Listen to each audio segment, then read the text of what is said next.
बिस्मिल्लाहिर्रहमानिर्रहीम।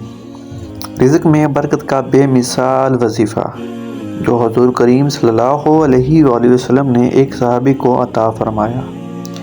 एक सहाबी ने अर्ज़ किया कि या रसूलल्लाह सल्लल्लाहु अलैहि वसल्लम, दुनिया ने मेरे से पीठ फेर ली।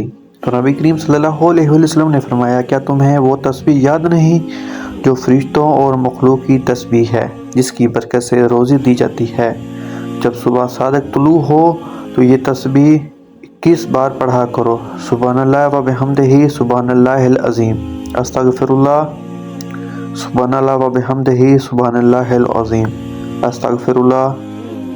तो दुनिया तुम्हारे पास खुद चल कर आएगी। वो सहाबी चले गए, कुछ मुद्दत ठहर कर दोबारा हाजिर हुए और अर्ज़ किया, या रसूलल्लाह, माल और दौलत मेरे पास इस कसरत से आई कि मैं हैरान हूँ कि मैं इस माल का क्या करूँ। सुबहानल्लाह।